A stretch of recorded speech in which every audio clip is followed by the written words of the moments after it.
Developing today, King Charles has had enough.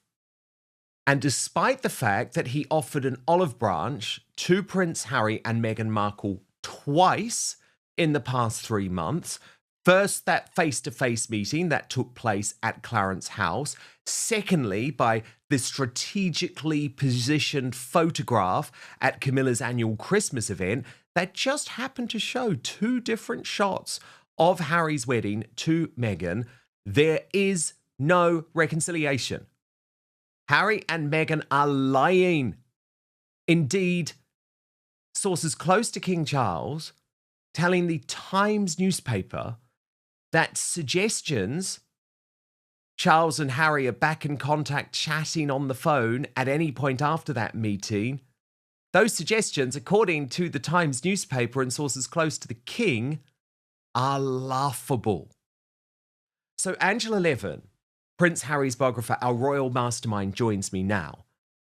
And I'm very heartened, Angela, to see the King, who, let's be honest, is finally starting to fight back after what has been a torrid and difficult 2 years dealing with everything to do with his health.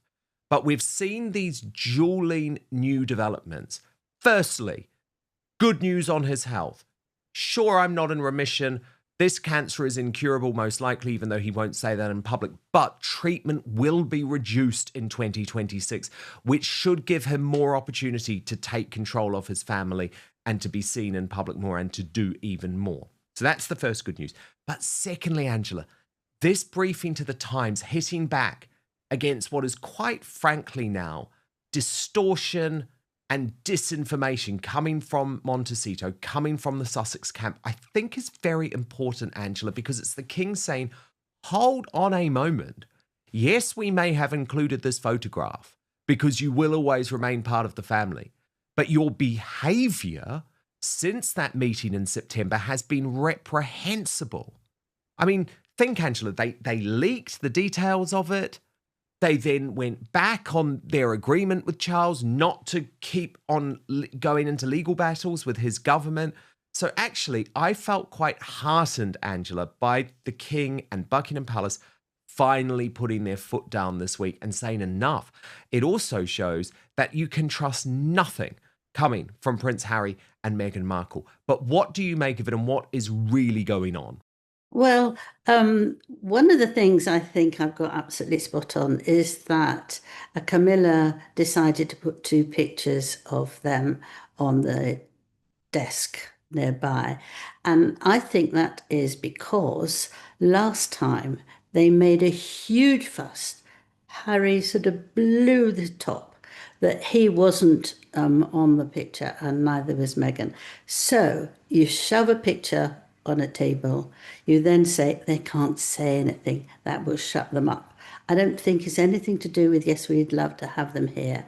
On the contrary, they don't particularly want someone like Harry who you can't trust, and also someone like Meghan who would behave so badly to her father. Don't forget, they're very keen on looking after women who are beaten, and this is very much for Camilla's aim, and it also equals for men. Now, you could say that what Harry is doing to his father is incredibly, Meghan is doing to her father, is incredibly cruel. So she won't want anything like that. And although she doesn't control anything of what goes in her husband's behavior, he will know that she's very upset about that.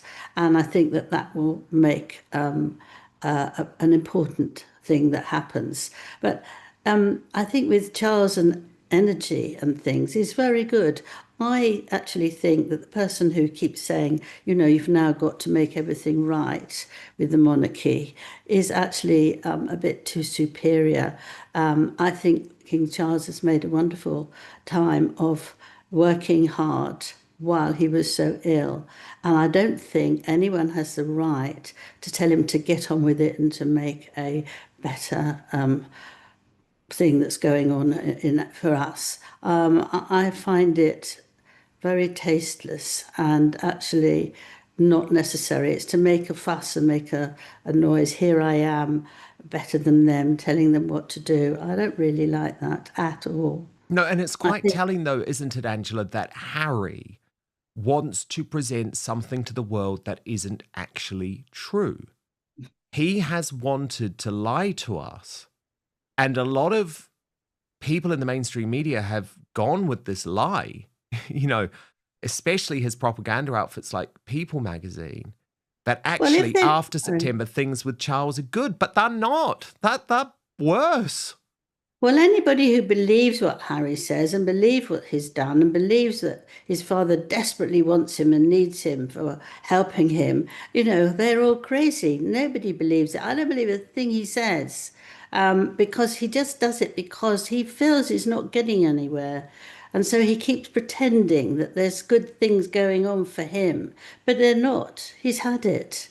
He's completely had it. And also, William is the heir to the throne, not Harry. So Harry's not going to beat him. He's not going to try and make a wonderful meeting that are coming up with great ideas. It's not going to happen. It's just to put him in the front now. He didn't need to do that before, but like both of them, they want to be on the papers and in pictures for the television, and that's how they get going. But actually, the reality of it is completely different. Now, Angela, we've got to talk about King Charles's announcement as well in regards to his health. Tom Sykes of the Royalist Substack says that while his recovery is great news, it's time to sort out the mess the monarchy has become. He says the king's attempt to reset the narrative around his health must be backed up by decisive action to restore discipline. And I just want to take you through this article, Angela, and then I'll get your Can I just response. say, this Please. is exactly what I don't like.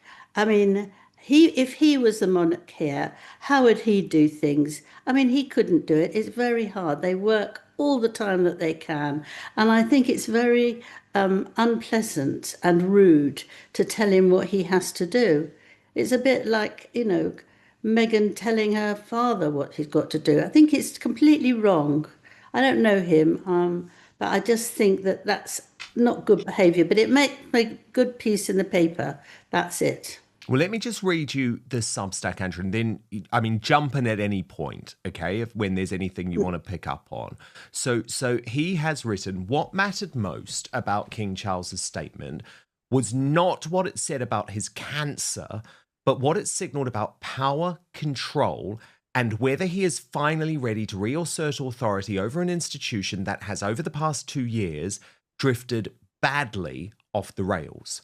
This was a strategic announcement as well as a personal health one, an attempt to take back control of a narrative that has escaped the king almost from the moment he ascended the throne. The language was careful, optimistic without being definitive, and clearly designed to close down a chapter of speculation rather than open a new one. The message was simple. Things are improving. The king is still here, and the story needs to move on. The accompanying briefing notes were almost more revealing than the statement itself. Palace aides were explicit that the king is not in remission. They stressed instead that his recovery has reached a very positive stage and that his schedule of treatment can be reduced. No one is saying the king is cured, least of all himself. He still has cancer. He is still being treated. He is still demonstrating enormous courage. Those realities have not changed. What has changed is the palace's calculation about silence. Saying nothing any longer was no longer an option. The vacuum was too destabilizing, feeding speculation not just about Charles's health, but about who is really in charge. All of this brings us to the most important point of all. If Charles is indeed stabilizing, if he is genuinely well enough to step back up as head of the family and institution, then the time for half measures is over. The monarchy over which Charles has presided has been battered on multiple fronts. The Andrew scandal continues to corrode the Crown's credibility, a slow-motion disaster that has not been decisively resolved. The Harry saga has poisoned the family's internal dynamics and dragged the monarchy into endless culture war theatrics, and around the edges, discipline has visibly frayed. Nothing illustrated that more starkly than the sight of the Yorks attending a christening at a royal chapel within a royal palace.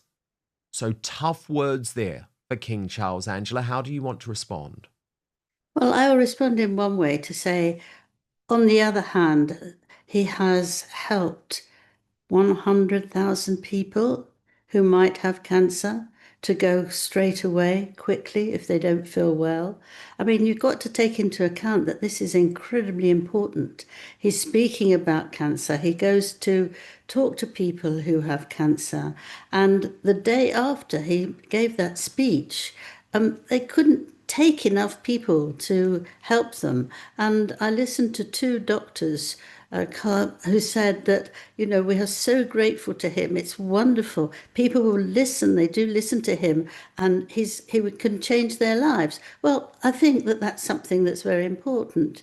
But if people don't think that way, then I think they're wrong. The other thing is that it's been a very difficult time. Andrew's bad behavior goes right back to his mother. And to suddenly make a change of how somebody is behaving, who doesn't listen to you and doesn't like you, which Andrew does not like his brother, and tried very hard to get to be king without and stop his mother making him king, regardless of who's heir. I think that it does take a very long time because he's got more sulky, that he's got nothing much to do. So it takes time. You can't just do these things very, very quickly with COVID and all these other things, wars, and you have to take your time to do that. So that's that. Harry has got so appalling because of the woman that he married. Now, that's not the king's fault. And William told him to be very careful, but he never spoke to him again properly in a nice way. He thought that was disgusting. But anybody really within any sense would have recognised something was very wrong to marry her. And that's still going on. So, those are two people who you can't actually change what's going on because of timing and what it actually is. It's very difficult. And you can't expect him to just throw people out. Things have to move slowly. And it's not because he's not feeling very well. It's because it's just a very difficult thing to do. Meanwhile, if he goes away to Germany or France or places like that, he's greeted with the most enormous delight that he's there.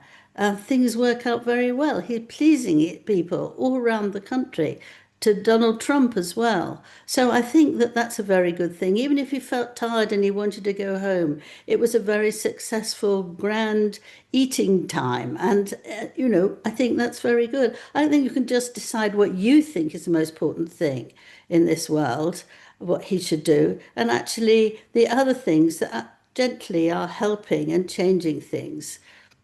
That's me.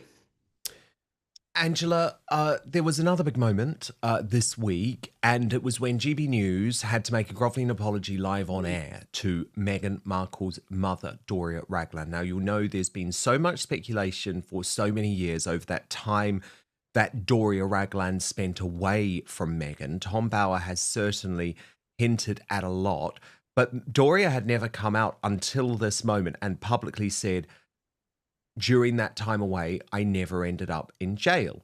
Now, this all came because Carol Malone, the GB News presenter and Daily Express columnist, had said this live on air during an episode of Britain's Newsroom. Watch. For the father who actually brought her up, who paid for her private education while her mother was in jail, who took huge care of her. And she's not seen him in the latter years. More importantly, I mean, she's not just seen him, she's like totally snubbed him. When was her mum in jail? When was her mum in jail? Years ago. Do you want me to give you the precise date, time? Because I haven't got it. I've never heard that forever. Years ago. Anyway, she. But this old gentleman now could be dying. Yeah. He needs to see his daughter. Then, Angela, she was dragged back to the studio on Monday to deliver what I describe as one of those hostage videos apology. Watch. Yes, thank you. Okay, in an episode of the Britain's Newsroom on Thursday, December 4th, 2025, I stated that Thomas Markle, the Duchess of Sussexes' father, brought Meghan up while her mother, Doria Ragland, was in prison. I believe this to be the case based on what I now understand to be misinformation I had seen online. I was questioned about the validity of this claim during the broadcast, and I repeated this belief, which I now understand to be false. This was a genuine error. I accept what I have now been told on behalf of Miss Ragland, that she raised her daughter and that she has never been in prison or jail. I apologise sincerely to Miss Ragland and her family for any pain my comments may have caused, and I'm happy to set the record straight. And can I just say on behalf of GB News, because I was on the programme that day, we all wish to apologise to Miss Ragland for the error, and we are happy to correct the record. So, Angela, a bit of a mortifying moment for GB News because it, of course, smashes their credibility on royal coverage, which is something that, as you know, I built up over many years. And if that had ever happened on my show, I would have said, well, there's no proof, that she was in jail over that period, but she did go away. And there's been suggestions that perhaps she was part of some type of cult. And obviously, I've spoken to Samantha Markle about this and Thomas Markle Jr. about this. But what did you make of the whole thing? And do you think GB News was threatened by Meghan Markle and Doria Ragland behind the scenes? Because it's hard to believe that they would issue that type of on-air apology if they hadn't been threatened. Yeah. I mean, number one, you have to be very careful, like you said, and I know, to say something unless you absolutely are sure about it, of somebody's behaviour and what they've been and all that. The other thing is that I suspect, I don't know, is that they were threatened and they would have to make a huge payment. So rather than that, this is GB News itself. They thought that if they did a huge apology, then that would save them a load of money. Indeed. Angela, there was another odd moment this week when it emerged that Alison Hammond, now she is one of the big sort of TV presenters in the UK, host of This Morning, but she was also the woman behind the voice of that very odd video that Harry did the lip sync of on the Stephen Colbert Show. And it emerged in an interview that Alison Hammond had received messages from Meghan Markle, we believe on Instagram, after that Stephen Colbert episode went out. Now, I found this extraordinary on so many levels, of course, Angela, because this is at the time that Meghan Markle was apparently desperately trying to call around all of the hospitals in Cebu in the Philippines. Do you remember that briefing from her team? Desperately trying to get a message to her father. But at that time, she was actually more interested about getting in contact with a British television presenter. I mean, to me, I actually saw this as a great insight into what Meghan cares about and what her priorities really are. What did you think? Well, I think that actually she does the things that she tells other people not to do, and she does it herself. So why does she want to get into this? Perfectly very nice. She so she wants her to do things for her. She will sort of send a letter through to her or a message that she would then actually say to all the viewers. It's just taking advantage of someone who she thinks would be agree to what she says and what she does. However, yes, that's important to her, that there is somebody for her who will help her get her nose out of anything, instead of actually trying to genuinely help her father get well. I mean, she's not flying him back. She could have done with a plane. She didn't have to go over there. She could let a plane go over there and bring him back, but she doesn't want to. She also talked about girl guys, didn't she? Oh, yeah, I wanted to ask you about this because, again, this was the announcement of this movie Cookie Queens. Now, certainly the timing, totally bizarre, because it's like everything's going on with Thomas Markle, but then also it came on the same day that Harry and Meghan had been campaigning for social media to be banned in Australia for all children. And look, that's what she posted on her Instagram story, Angela, which is very odd to me, because you see there, what is it? A whole load of young girls with their faces out on social media. So Yeah, it's what. the messaging's so unclear. And also, by the way, Angela, they've had nothing to do with this movie. They've just bought into it. And Netflix didn't want it. But anyway, what did you make of this decision to go to Sundance? I thought that was just to get her name in the public eye, that's all. I mean, Catherine does a lot with Girl Guides, and they love her. I must do it too. So she accepted just to pretend that she'd had something to do with it. And it's not coming out till February, I believe. So the fact that she desperately needed to do it before Christmas to get it shown is an indication that it was nothing to do with that. She just wanted to keep herself in view, and actually wipes out anything she doesn't want to do. But we've seen that so many times, that if she doesn't like something, she disappears, or you hear nothing for a few weeks, and then she comes out with a whole load of stuff that then she keeps her going. And that's how she thinks. And with her father, I think she felt she had to move very, very quickly to get so much out that people would be much more interested in Girl Guides than they would with her 81-year-old father who'd lost his leg.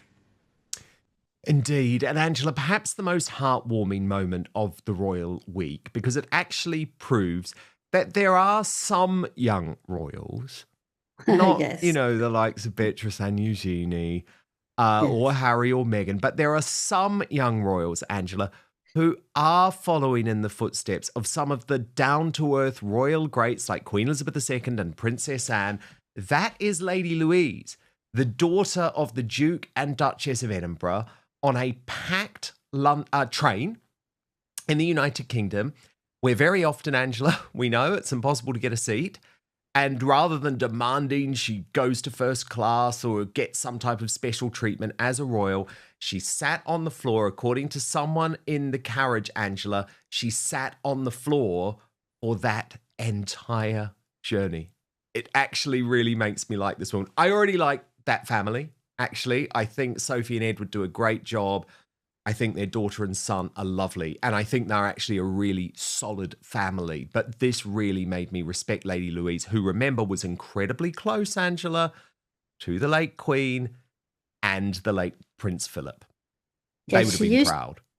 She used to go with the Queen to church most Sundays because they lived quite near there. And she was a very helpful, kind girl. She could see when the Queen was upset. And so she would spend time with her, talking to her, and actually make the Queen feel very, very happy. And I think she's, to want to be in the army as well, because she still wants to be part of the royal family, I think is just amazing. And as with Prince Philip, she worked with him very, very well, and she did that carriage driving, which she drove with horses, and Philip was absolutely thrilled with it.